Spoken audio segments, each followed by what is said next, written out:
Hi, I'm M. Lewis Gordon, producer of For Heaven's Sake. Daniel and Yossi are away this week, so we're bringing you a special extended episode.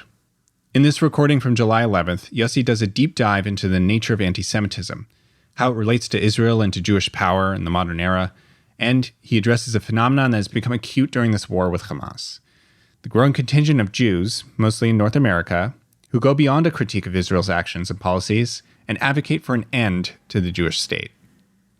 He gave this talk to an audience of rabbis at our summer Rabbinic Torah seminar, a 10-day learning program at Hartman's campus in Jerusalem where rabbinic leaders of all denominations explore the contemporary issues facing the Jewish people. Here's Yossi's lecture on anti-Semitism, anti-Zionism, and anti-Zionist Jews. Hi, everyone. Truly wonderful to be with all of you. And I always feel that it is something never to take for granted, the honor and opportunity to teach rabbis, especially these days, and especially on this topic, when all of you are on the front line. And really with a certain amount of fear and trembling, I approach this topic with this particular audience. I'm also very mindful of the fact that, again, this topic in particular looks different from where I'm sitting than it will to many of you from where you're sitting, and what your needs are as congregational rabbis, Hillel rabbis. How you need to process these questions is not necessarily the way that I process them here. So I'm very mindful of that as well. I'd like to begin with a definition of anti-Semitism. And this is my own definition. Everyone will have their own variation. Some people prefer to define anti-Semitism as conspiracy theory. That's become a very popular way of explaining anti-Semitism. I think it's something more basic, which is that anti-Semitism is the symbolization of the Jew, turning the Jew into a symbol for whatever a given society or civilization regards as its most objectionable qualities. And so, under Christianity, there was nothing more loathsome than to be Christ killer. Under Islam, we were popularly called the killers of prophets. And there is no greater calumny than to be a people that murders its own prophets. Under Marxism, especially Soviet Marxism, but even going back to the founder, the Jew was the ultimate capitalist. Under Nazism, the Jew was the ultimate race polluter. And now, in the era of international human rights, where the most detestable qualities of this civilization are apartheid, colonialism, ethnic cleansing, genocide, lo and behold, the Jewish state becomes the most hated country in the world by far. And so there's a pattern here. And what always strikes me as astonishing is how unself-conscious anti-Zionists are about repeating a pattern that goes back at least 2,000 years. And how, whether or not anti-Zionists are personally anti-Semitic, we'll come to that, there's a history here. And the fact that this moment can fit very comfortably into that pattern should at least be raising the question. And to my mind, places the onus not on those who are accusing anti-Zionism of being the most recent iteration of anti-Semitism, but to be placing the onus on anti-Zionists to prove that they're not part of an ancient pattern. How are you different? Why is this not the next stage of a very familiar story? Now, sometimes anti-Zionists make it easy. Mélenchon, for example, the new head of the largest political faction in French parliament, said in an interview a few years ago as a kind of a throwaway line, something like, well, this is the people that put their Messiah on the cross. So that makes it easy. And even many who are very hesitant to equate anti-Zionism with anti-Semitism would have a hard time with that particular statement. But I don't think that we need to have that explicit, a familiar reference to see that there's a problem here. Another way of looking at this from, let's say, an internal Jewish self-understanding is that anti-Semites throughout history have tended to target that aspect of Jewish identity that most separates us from others, that defines us most uniquely. So, for example, in pagan times, the scandal of Jewish particularism, and that's a term that I want to underline, the scandal of Jewish particularism, was our faith in one God. That is what separated the Jewish people from other peoples.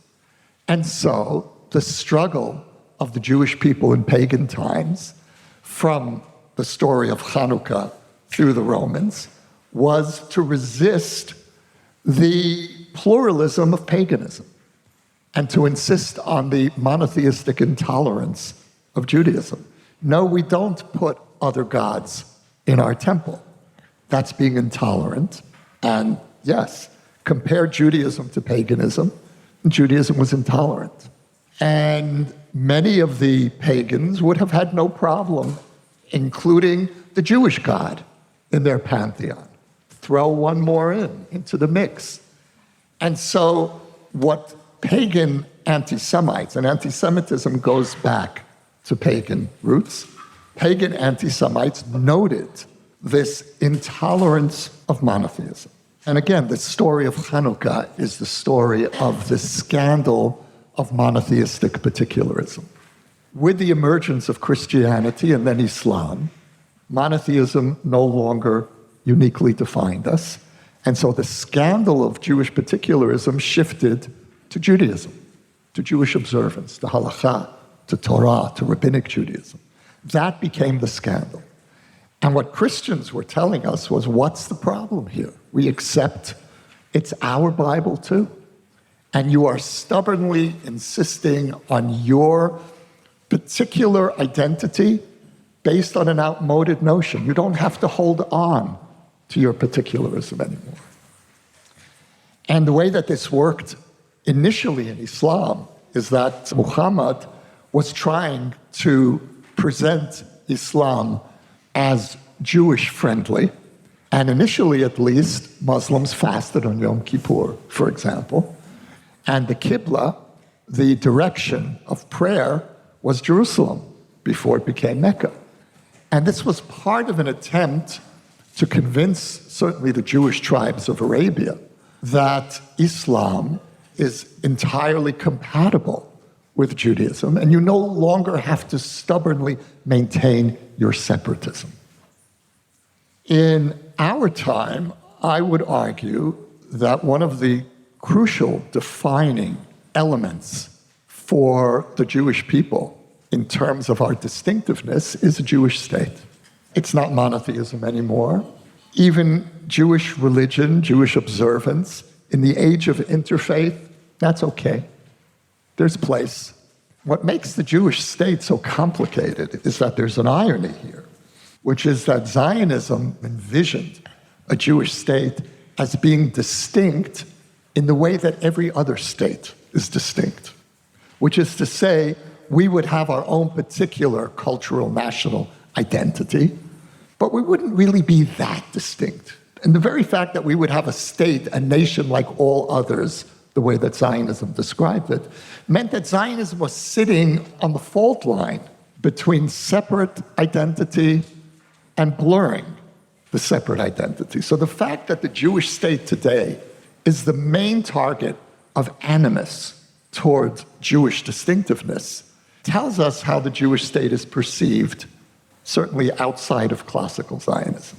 That is what has kept many Jews, at least in the previous generation, connected most deeply to their Jewishness. Soviet Jewry, for example. And I would argue most of the diaspora outside of American Jewry remains to this day deeply Zionized. Just as an aside, when we speak about a diaspora Israel crisis, there is no diaspora Israel crisis. It's an American Jewish Israel crisis. The rest of the diaspora, more or less, is aligned with Israel. Maybe Canada is beginning to change a bit, but I think that it's certainly true for Latin America, Europe, Australia, etc. But that really is an aside.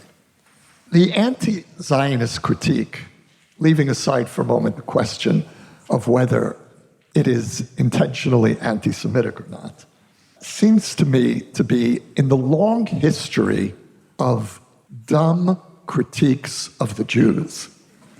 This one seems to me the dumbest.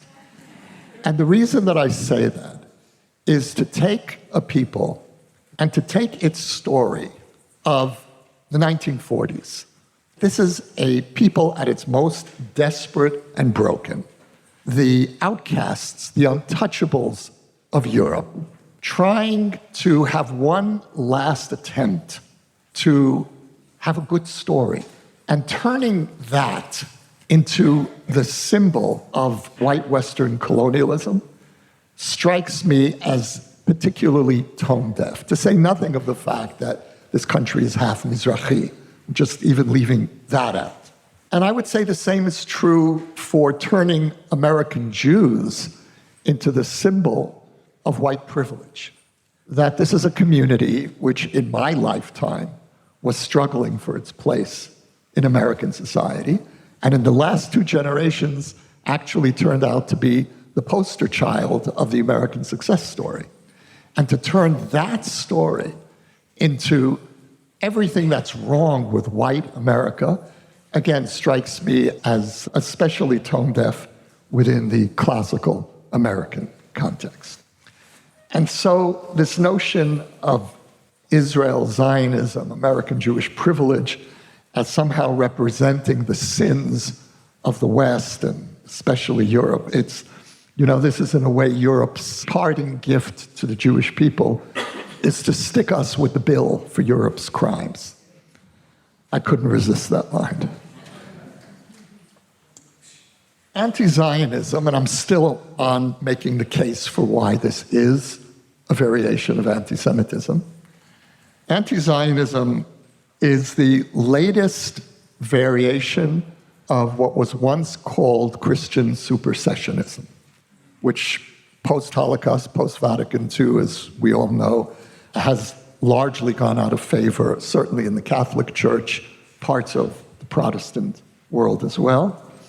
And the basic idea of supersessionism is that the Jews no longer deserve their own story. We not only forfeited our land because of our sins, we even forfeited our story. It's not our Bible anymore. It's not our history. And that Christians become retroactively Israel. You read Christianity into what they used to call, many still do, the Old Testament. And, umipnei chataenu galinu me'atzenu, because of our sins we were exiled from our land. Umipnei chataenu galinu misipurenu. Because of our sins we were exiled from our story. We no longer deserved our story. It was given to us, and then it was taken away because we didn't deserve it anymore. Now, the rabbis agreed, at least they agreed about the exile, but they saw that as only a temporary judgment. For classical Christianity, this was a permanent, irrevocable judgment. We no longer deserved our story. If you look at how our contemporary story is playing out, in secular terms, we are experiencing a progressive version of supersessionism. We do not deserve the story of this land. We are not part of this land. That is the message. From the river to the sea, the Jews do not belong in this history. And now, post-October 7th, we no longer belong in the story of the Holocaust either. We have forfeited that story. We're no longer worthy of carrying that story because we, if anything, we've abused that story. We hide behind that story to perpetuate another Holocaust. And that brings me to the next version of classical Christian anti-Judaism, which is the notion of the Jew as Pharisee. Now, in Jewish terminology, of course, Pharisee is good. The rabbis were Pharisees. In classical Christian terminology, Pharisees were hypocrites. And there is no greater hypocrite state in the world than Israel. We claim to be victims. October 7th, we're the big victims, and look what we've done to Gaza. We hide behind the Holocaust again. We're the victims of the Holocaust. And we use that or misuse that to try to deflect criticism and pretend to be victims. And so Israel, and I sense this in much of the critique that I follow on social media, there is this sense of you hypocrites. Now, what's related to this idea of supersessionism is that Jews in the past were good. The Jews who were once were the good Jews. The biblical Jews were the good Jews for Christianity. The contemporary Jews are always those who betrayed the good Jews. And the Jews in the Holocaust, of course, they were the good Jews. They were the victims. And we betrayed them by turning into victimizers. And so, again, there's a pattern here that is uncomfortably familiar. The presence of Jews in the anti-Zionist ranks, and I'll have more to say about this later, is no particularly compelling proof that anti-Zionism is not anti-Semitism, because that too fits an old pattern. And that's the pattern of the good Jew. And what we're seeing with the emergence of anti-Zionism is the return of the good Jew. Now, Nazism was a deviation in the history of anti-Semitism. It was a deviation because it was total. There was no exit from the death sentence. Just being born a Jew precluded the possibility, there was no such thing as a good Jew. And so anti-Zionism has really corrected the deviance, the Nazi deviance in the history of anti-Semitism. And anti-Semitism now, one can make the argument, is back on track to what I would call the anti-Semitism of love. The anti-Semitism of love is that the Jew is the great enemy of the good. Now, Nazism really didn't care about the good. When you put a skull and crossbones as one of your symbols, you're not speaking for the good. But in the history of anti-Semitism, anti-Semites always believed that they were advocating for the good of humanity.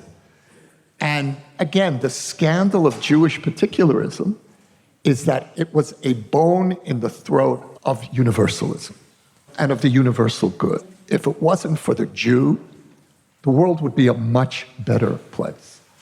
And so the return of the good Jew, again, fits a very uncomfortable historical pattern. There are two models in modern Jewish history, modern meaning, let's say, mid-20th century till more or less today, two different models of how anti-Zionism and anti-Semitism strengthened each other, were entwined. The first was the Soviet Union. In the Soviet Union, where the anti-Zionism that we know today was actually born as an ideology, and there are people who are doing very good work on this. Isabella Tabarovsky is someone who's really worth reading on the history of Soviet anti-Zionism. And what one clearly sees there is that the Soviets adopted traditional Russian anti-Jewish motifs and applied them to anti-Zionism. And this was really a Soviet realization after the Holocaust that you couldn't simply adopt the old anti-Semitism. it needed a little bit of upgrading, adapting to recognizing the fact that the Holocaust happened. And so anti-Zionism as an anti-racist ideology is born in the Soviet Union. And there you see it as anti-Zionism as a cover for classical anti-Semitism. In England, under Corbyn, the Labour Party, this worked in reverse. Corbynism was not initially anti-Semitic. It brought in a strong, I would say, obsessive anti-Zionism, and under the cover of anti-Zionism, old anti-Semitic tropes began making their appearance. For example, this was one of the indictments against Corbyn, was that WhatsApp groups to which he belonged suddenly began to be filled with accusations about the Rothschilds and other familiar tropes, which had not been part of anti-Zionism generally in England, and I think in much of the West either. And yet the single-minded nature of the obsessiveness of the anti-Zionist, the centrality of anti-Zionism in labor. And if you look, there's a famous clip of a labor convention under Corbyn where you see a sea of Palestinian flags. It's a British labor convention. Just about the only flag you see is the Palestinian flag. So this obsession with the crimes of the Jewish state became fertile ground for opening the way for classical anti-Semitic motifs. Now let's turn to the complications of a total identification of anti-Semitism with anti-Zionism. Personally, I would like to stop here. But this is Hartman. We do both sides. So I'm making an effort. This is one for the team. And there are compelling arguments to be made for nuance and against a blanket assertion that anti-Zionism is always anti-Semitism. So the first and most obvious example is Jewish anti-Zionism. But it's certainly plausible that some Jewish anti-Zionists are self-hating Jews, but I don't think that's really what we're looking at today. I think this notion of calling them un-Jews, which Sharansky and Giltroy labeled a couple of years ago in a tablet article, I think that's missing the point of what we're facing, and all of you know this better than I do, that in many cases we're dealing with very committed young Jews, which deepens the problem. And what they're saying to people like me is, you are the ones who are betraying Judaism. We are upholding the Jewish moral tradition. You have turned Judaism into a nationalist cult. I have an argument there, but it isn't over whether you're an anti-Semite or not. And to pull that card is not only counterproductive, but inaccurate. So that's one argument. The second argument, the second exception, big exception, are Palestinians. Palestinians are the principal victim of my return home. Now, without going into the question of who's responsible primarily for their victimhood, whether that was our intention in coming home or not, I don't believe that it was. Nevertheless, that was the outcome. And so I certainly can't fault Palestinians for wishing we never came back and for regarding Zionism as the great curse for their lives, personally and collectively. Now, there certainly is a strong stream of anti-Semitism in the Palestinian national movement, in Palestinian discourse, but I can't attribute Palestinian anti-Zionism to anti-Semitism. Those are the obvious exceptions, but I think there's a deeper issue that we need to face, and that is the question of anti-Semitism in the age of Jewish power. Anti-Semitism in the age of Jewish power. We have agency now. In the past, when Jews were accused of ritually murdering Christian children, of being Christ killers, we all knew that was ludicrous. Today, there are dead Palestinian children whom we've killed. The other side doesn't have to invent dead children. That's there. Now again, without going into it because it's not our topic, one can certainly make the argument, and I've spent the last 9 months making precisely this argument, that while this is Israel's most brutal war, ugliest war, it is also one of our most necessary and unavoidable. And whether everything that we've done in this war is justifiable or not, the war itself, to my mind, is completely justifiable. But leaving that aside, we are not innocent. Power means that you have forfeited your innocence. The longing, and forgive me for using that word in this context, but I sense among many Jews, not only diaspora Jews, but what's surprising to me, also many Israelis, a longing for innocence, for victimhood, especially after October 7th. On October 7th, we were victims, but not on October 8th. Starting October 8th, we here made a deliberate decision, all parts of Israeli Jewish society, from the left, leaving aside the farthest anti-Zionist left, which is minuscule in this country, the virtual entirety of Jewish Israel made a collective decision to go to war and not to allow the disastrous perception of Jewish victimhood to stand, to use our power. And we all knew what we were getting into. We all knew what this war was going to look like. Because many of us know Gaza. Many of us have been there, or our kids have fought in previous wars. We went in with eyes wide open. One of the responsibilities of power is that you have to give up the identity of victim. You can't have it both ways. In 1945, the Jewish people made a decision, and this was almost the entirety of the Jewish people at that time, to go for power. We decided that powerlessness had become untenable, literally untenable for Jews.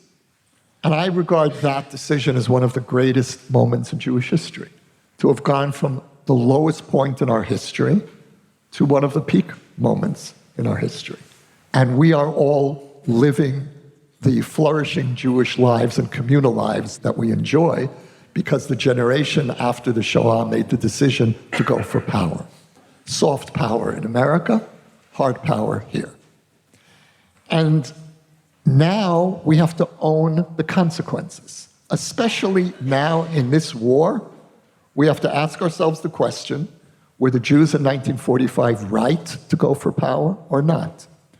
George Steiner made what I consider to be the most interesting and compelling argument against Zionism. And he said it in an interview with the Forward shortly before he died. And what he said was, Israel has no choice but to be brutal. He said, you are living in the Middle East, you are surrounded by enemies who want to destroy you, you have no choice. The question that I raised, George Steiner, is, was it worth it? Should we have gone for power? Now, that's a very powerful argument. I think it's a little late. We already made that decision, and we have to live with the consequences. And only maybe a philosopher at Oxford can allow himself to ask that question. I can't. Nevertheless, in a way, he was defining the central question of this moment. Was it worth it?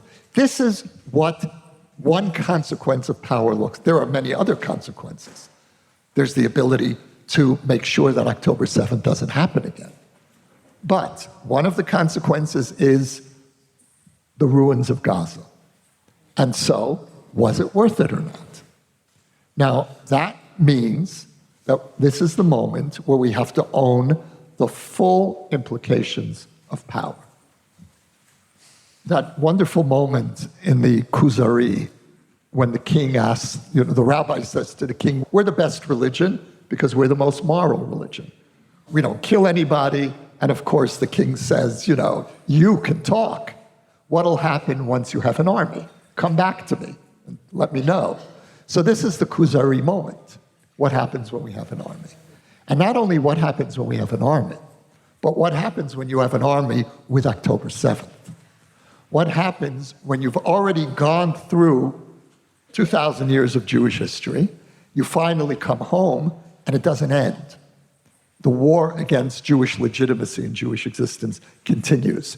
Those are the conditions in which we reclaimed power. Those are the conditions in which the morality of Jewish power are being tested, and I would argue that that is one of the ultimate tests that any people could confront. But to get back to this question of victimhood, there's a longing for a simpler time when we were really innocent. And after October 7th, how could we not want to be totally innocent? How could we not be innocent? And there's something in us that can't quite figure out how to say, you know what, maybe I'm 70% right. And I have to live with that. 70% right is for a country under the circumstances we're facing. I'm not happy about the 30%. I can live with it. Or whatever your percentage is, however you play that out. And when we equate hostility to Israel, even denying Israel's right to exist, with anti-Semitism, that is an expression of longing for innocence. Because if all my enemies are anti-Semites, they have no credibility. There's no moral justification for your position. But what if you have 30% moral justification? I have 70%. Maybe I think I have more, but let's say 51%. Okay, we have 51%. Then it's not good enough to say that all my enemies are anti-Semitic. I have to deal with the consequences of my loss of innocence. And this is very hard. It's very hard for Jews post-Holocaust, and it's especially hard for Jews post-October 7th. Some Jews. The way in which we phrase October 7th, to my mind, is completely wrong. The largest number of Jews killed since the Holocaust. So what? That is not the framework. That's not the lens through which to understand October 7th. October 7th didn't happen there. It happened here. The largest number of Israelis, and they weren't all Jews, the largest number of Israelis to be killed in 120 years of the Arab-Israeli conflict, that's enough. That's more than enough. Much more than were killed in Hebron in 1929. That's a scandal of epic proportions. Hebron 1929 happened when we didn't have an army and we didn't have a state. This happened in a sovereign Jewish state with the army, wherever the army was, camped outside of Kibbutz Be'eri, as we're learning. This was not a pogrom. It doesn't matter if more Jews were killed on October 7th than were killed in Kishinev. Kishinev is not my framework. This is my framework. Power is my framework, and the scandalous abdication of power on October 7th. You might have noticed that the slogan Am Yisrael Chai is all over the place here. You can drive on the highway, you'll see it on the electronic boards. Be careful, here's the number if you have an accident, and Am Yisrael Chai. And I hate that. I have to tell you, I hate when I hear Israelis say Am Yisrael Chai. Now, I grew up chanting Am Yisrael Chai and singing Am Yisrael Chai at Soviet Jewry demonstrations, and it made perfect sense for post-Holocaust Jews in the diaspora to defiantly affirm that we still exist. The whole point of this place is Am Yisrael Chai. And really, Am Yisrael Chai, I'm just driving to Kfar Saba, and I have to really think about Am Yisrael Chai. And so there's something, to my mind, that betrays a fundamental lack of security. Even in the Israeli psyche, we have not yet fully owned power. And this is a big problem, because if you feel powerless on the one hand, and you have a great deal of power, it can lead to all kinds of dangerous places. And Ben Gvir is one example of that. because the far right here sees itself as victims. That's the core of their identity. We are caught in a pathological loop between the self-pity, forgive me for that expression, especially after October 7th, for the self-pity of victimhood, while much of the world perceives us as victimizers. And I don't believe that either category is a useful way of understanding Israel today. We're not victimizers because I think any country in our place would do at least what we did. At least. And we're not victims because we're not victims. You can't look at Gaza today and say, poor us. It doesn't work. We will never out-victimize the Palestinians. We don't want to. We don't want to be in that competition. And they will always win. My question is, does it matter? Does it matter if anti-Zionism is or is not anti-Semitic? To put it another way, does it matter if the outcome envisioned by From the River to the Sea is intentionally anti-Semitic, benign, ignorant, whatever it is? If the result would be the most devastating blow that the Jewish people received, may be greater than the Holocaust. Because this was how we recovered from the Holocaust. This was, the two flags on the bima of, I hope still, most American synagogues. Those are the two flags that represent, to me, the Jewish recovery from the Holocaust. It happened because of American Jewry and Israel and the alliance between them. And I'm including the Canadian flag on that. Carrie. And forgive me, Brazil, I'm really, yes, I am North America-centric.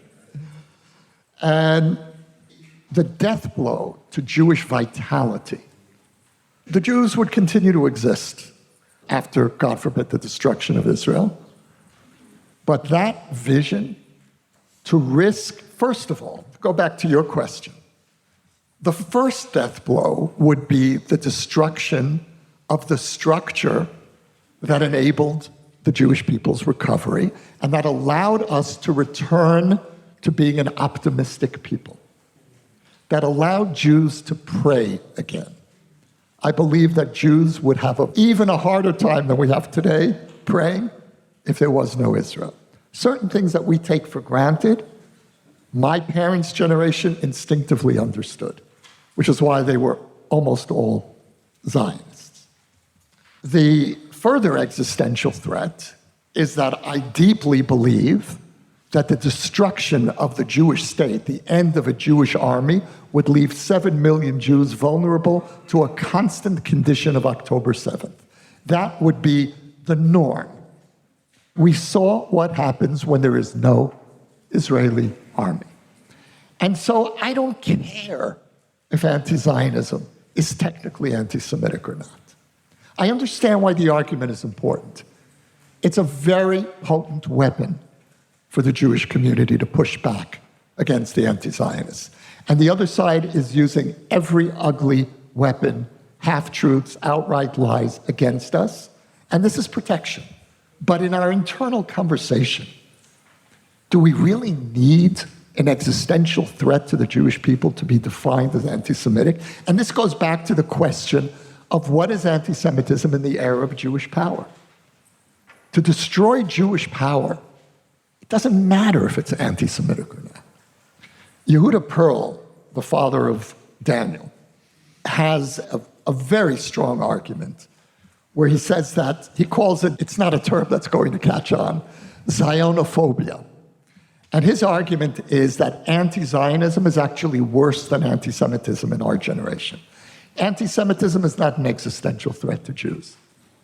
It's sometimes an existential threat to individual Jews. In Pittsburgh, elsewhere, anti-Semitism can be lethal. It's not a threat to the Jewish people. Anti-Zionism is a threat to the Jewish people. It is a threat, finally, to the credibility of the Jewish story in history. We are a story. That's who the Jews are. That's why Pesach, that's why we were born in an event of storytelling. That's who we are. The Torah is a story. It's not just a collection. It's not just, thank God, Sefer Vayikra. It's a story, and it's a sacred story. If you undermine the credibility of that story, you're cutting the heart out of Judaism. And the heart of the Jewish story is of a people struggling with God and moving through history. That's the heart of Judaism. That's my understanding. To have a people that hung on to a ludicrous fantasy of one day gathering all of the dispersed from around the world, the most powerless people was somehow going to figure out how to gather Jews from Afghanistan to Poland and bring them back here. And that was our sustaining vision, hope. And then we fulfill it under circumstances that are frankly even more ludicrous, literally unbelievable circumstances. And then it turns out that this whole thing was a mistake, was a disaster, a catastrophe. How do you recover your self-confidence? How do you recover your faith that our history, our story has meaning? How do you go back to the Seder after that? I don't think we can.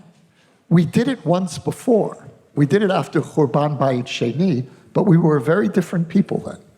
We were a people that was more or less united by faith and sustained by faith. There's not going to be a Rabbinic Judaism to come along and give the whole Jewish people coherent, to make this destruction religiously coherent. That's not going to happen. That's not the Jewish people. That's not who we are anymore. And if, God forbid, this place goes, then for all practical purposes, the Jewish people as a coherent people of history is over. And that's before we even get into really the fate, as I mentioned a moment ago, of the 7 million Jews here. Anti-Zionism, in its current form, is not an existential threat to Israel. It's more than a nuisance. I would have once described it as a nuisance. It's becoming more, it's potentially an economic threat to Israel, but we'll figure out how to live with this. We have lived with boycotts before, going back to the founding of the state, but I see this as a very great threat to the diaspora. And here again, does it matter if the slogan "globalize the Intifada" is anti-Semitic or not? What they're saying is violence against any groups, any targets in the diaspora that are in any way connected to Israel, whether it's a synagogue having an Israeli real estate sale, whatever it is. But there's an even deeper threat, and that's psychological. And that is that progressive anti-Semitism, anti-Zionism, has reintroduced the conditionality of American acceptance of the Jews. And I'll unpack that. When I was growing up in the 1960s America, I remember my parents and their friends, if they would say the word Jew in public, they would lower their voices. Didn't matter what the context was. I used to call it the American Jewish whisper. And the American Jewish whisper gradually disappeared. One of the great achievements of American Jewry in the 70s, 80s, and on was the gradual disappearance of the whisper. And that was achieved because America began to rescind its conditional acceptance of the Jews. Conditional acceptance in America meant, you're safe here. You have a place here. But it would be good if you weren't so Jewish. Maybe change your name, don't talk with your hands. And look, America made that same pact with all the immigrant groups. Everyone had to tone down, maybe the Jews a little more. And certainly the Jews accepted that as the best deal we were offered in 2,000 years. And the end of conditionality was an extraordinary moment. When we talk about the end of the golden age of American Jewry, we're talking about the return of conditionality. Because what anti-Zionism is saying to the Jews is, again, we have no problem with Jews. You can wear a kippah and a keffiyeh at our tent camps. We'll accept you on condition that you give this up. Once you insert the idea that there's something in Jewishness that's a problem, that needs fixing, the message that you're conveying to young Jews is profound insecurity. A community that is insecure is not a community that's going to be creative and vital. The American Jewish renewal that really began in the 60s and 70s began in a community that was learning to be confident. Confident Jews, confident Americans. That's what anti-Zionism is taking away from you. And that's a greater threat, it seems to me, to your kids than to my kids. A defensive community is not a creative community. Look at American Jewry before the 1970s. The community that I grew up in was very defensive, very insecure. One of the things that struck me about the Pew poll in 2016, I believe, was that 90+% of American Jews said they're proud to be Jewish. If you had asked Jews of my generation, you would not have gotten 90%. And that sense of pride, it's okay to be Jewish. It's more than okay. Jews are the most beloved minority in America, the most admired. This is what's now at risk for your community. And finally, 8 minutes left to unpack Jewish anti-Zionism. What troubles me about Jewish anti-Zionists is the following. First of all, they are enabling the return of conditionality. They are the cover for the return of conditionality. They're saying, yeah, that's a good deal. That's a reasonable trade-off that Jews should make. We should give up this racist ideology, and then we'll be fully accepted in our environment. Another profound sin of Jewish anti-Zionism is dumbing down the discourse of the American Jewish community. Dumbing down the discourse. The Jewish anti-Zionists are proposing as a legitimate topic for discourse the disappearance of the Jewish state. Now, I can tell you with be'emunah shlema that Israelis are not going to dismantle the Jewish state. We are not going to do that in the Middle East. And it's not going to happen. And so what the Jewish anti-Zionists are doing is inserting a ludicrous theoretical argument and depriving the American Jewish community of arguing about what we really need to argue about, which is the nature of the Jewish state. First of all, they're excluding themselves from that essential conversation. The job of our generation, I said this the other night after the podcast when we were having our conversation, is twofold: defending the Jewish story and defending democratic, pluralistic Israel, enhancing democratic Israel. The moment you exclude yourself from the Jewish state, you're not part of that conversation anymore. No one cares. I'm not interested. You're not part of my conversation. And you may be sweet Jews, really. And I know anti-Zionist Jews, and I have friends, and yes, all of the rest of it.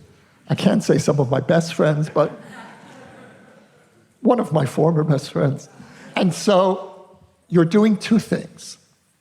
You're depriving the Jewish people of your moral passion because you've made yourself irrelevant to our conversation.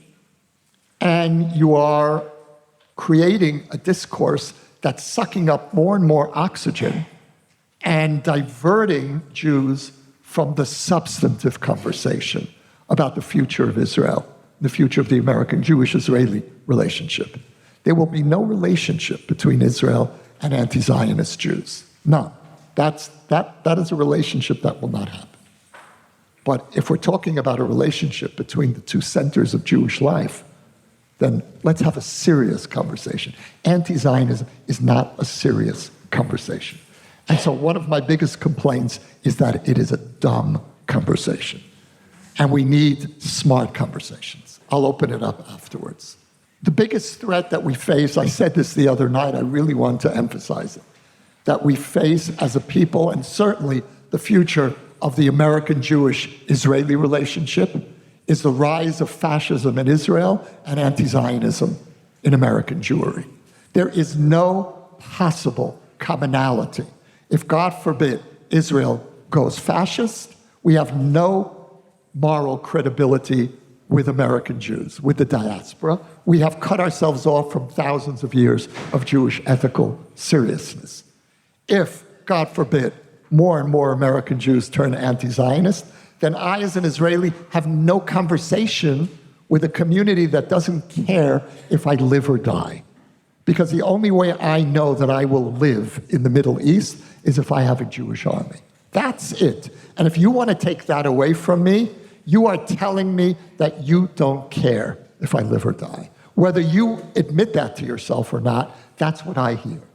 And what troubles me maybe most of all about Jewish anti-Zionists is how untroubled they are by potential consequences.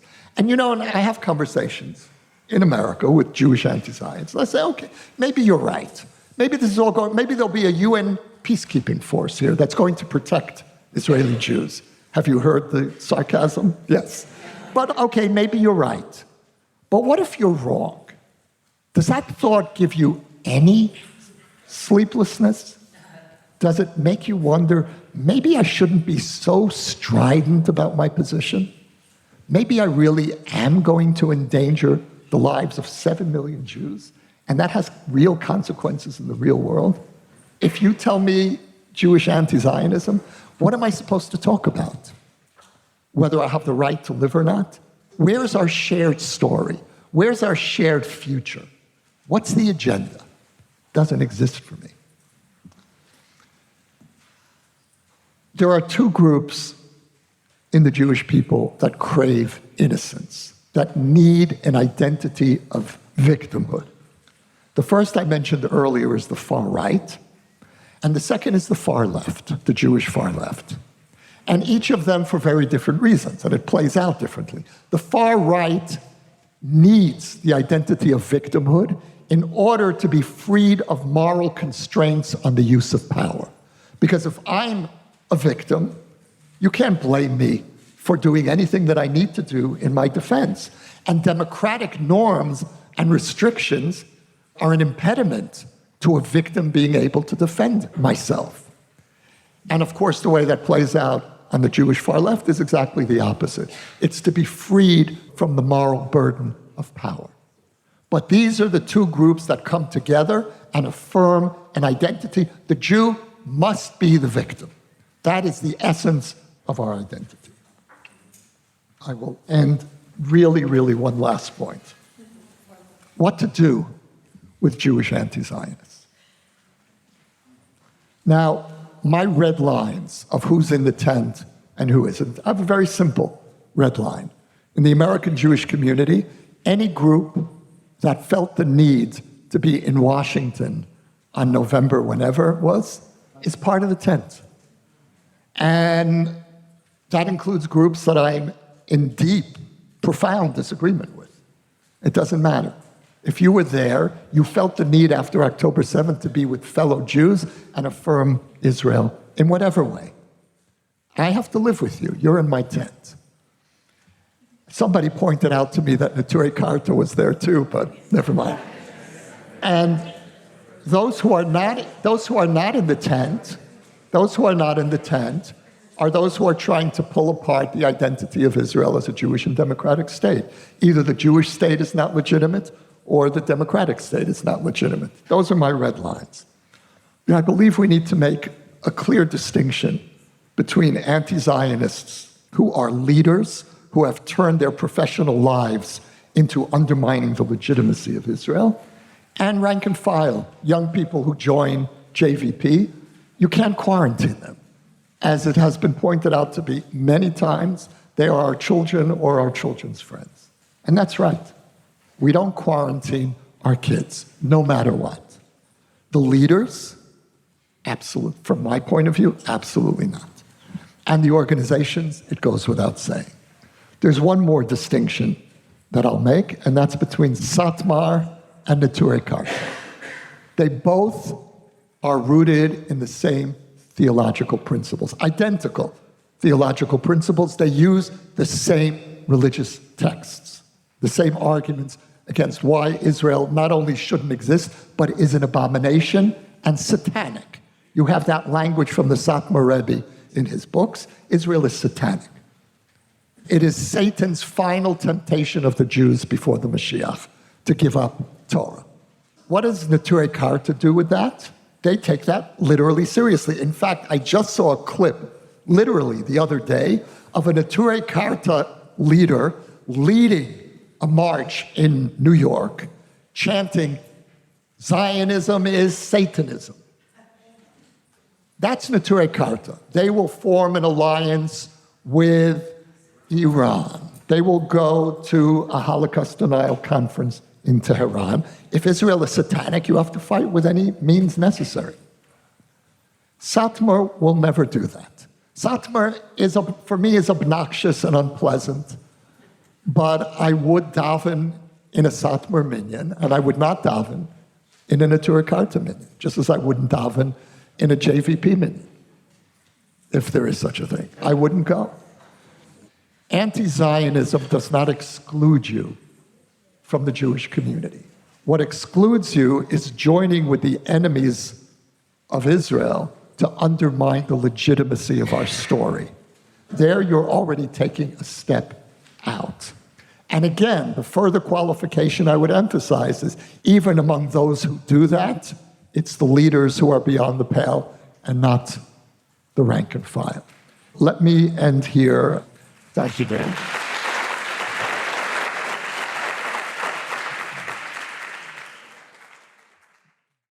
You can now sponsor an episode of For Heaven's Sake, Israel at War. The link to donate can be found in the show notes or at shalomhartman.org/For Heaven's Sake. We will acknowledge your gift on a future episode. For more ideas from the Shalom Hartman Institute about what's unfolding right now, sign up for our newsletter in the show notes or visit shalomhartman.org/Israel at War.